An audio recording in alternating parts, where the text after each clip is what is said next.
You guys are going to think I'm joking, but I actually really like Fridays, especially when there's lots to talk about like today. Hello YouTubers, this is noobifier. On the 24th of May 2024, there was an hour-long starcitizen live Invictus vehicle gameplay Q&A. Didn't really have much to do with Invictus, to be honest. It was just basically general information. Here's what you need to know. This is Invictus Week, the time where CIG is able to source a big chunk of its funding to keep the fires burning. People love to collect and trade ships. But don't forget, you can fully enjoy this game with a basic starter and access to an org where you can team up with someone who has maybe a gigantic fleet of ships, right? Point is, you don't need to spend a lot of money to enjoy Star Citizen. Today we had Jared, obviously, but also with various team members. Jared did a PSA from last week, being that many of the questions are based in things that may not be in active development. So questions may be highly voted up, but they have no answer or update, and they would be skipped. The devs being burned many times in the past by saying something on shows like this, the current idea is to be a little bit less loose with what's said about the future. If the future isn't about things that are in active development, then they're not talked about. And he used an example of bounty hunting V2, and he said that there are many supporting features that need to be addressed first. So it's not like there's no work being done on it, it's just that there's no relevant update. Today we had Elliot, Yogi, Rich, and Thorsten. Jared had two main questions that he wanted to begin with. Master modes. Could we get an update about what the developers are thinking about it? Yogi is currently very happy with the progress and said that there was a ton of work to migrate all of that into one patch. 140 ships were fully updated to achieve this for 323. He said there are still balance concerns, and he said it's not perfect, but functionally it's fully migrated. Rich said it's the beginning of the final flight mode. He said it's been about 3 years that they've been working on it and evolving, and it's involved all aspects of the company. Thorsten was asked about engineering gameplay. Next week there's going to be a big push to fully migrate the game dev build over to these new systems for evolution and testing. The questions from the community were next: refuel and rearm. How would we restock? How would this happen if you land on a location that supports it? They said for ballistic, ammo drums would be loaded and you would be restocked. And they're planning to rework the ammo to be the same size, all of them to be the same. So size 1 guns would all use size 1 ammo. Size 2 guns would all use size 2 ammo, etc.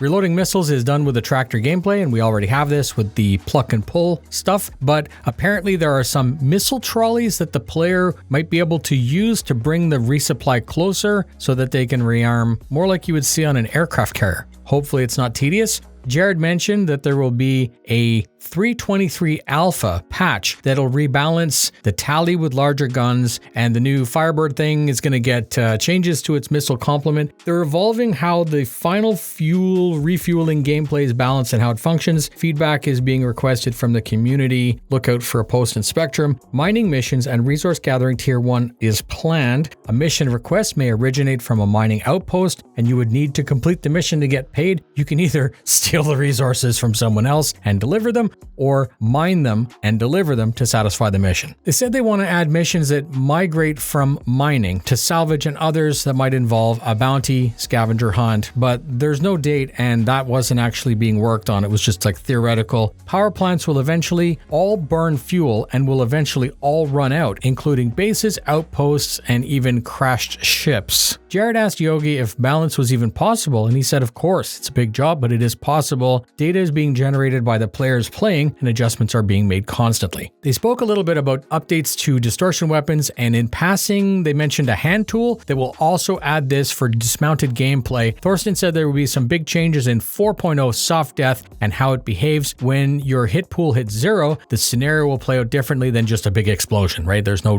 death in Star Citizen anymore, I guess. Tuning the TTK will be a big challenge as more features are added towards release candidate. When scrolling through missions, they want to include some kind of better information about the types of tasks that you may encounter on that mission, such as hacking, bounty, FPS combat, space combat, etc., so that you can be better prepared. Various people were asking about master modes and if it's good. They asked this again, if there's going to be changes to it. For the next 10 minutes, the developers all basically said that they're happy with it and there would be changes, right? Like, what do you want? The dupe bug is going to be addressed in an intermediate hot patch. They confirmed that racing isn't dead and discussed it for about 10 minutes. They mentioned the idea of adding a smoke generator to some racing ships to make it more difficult for people who are following.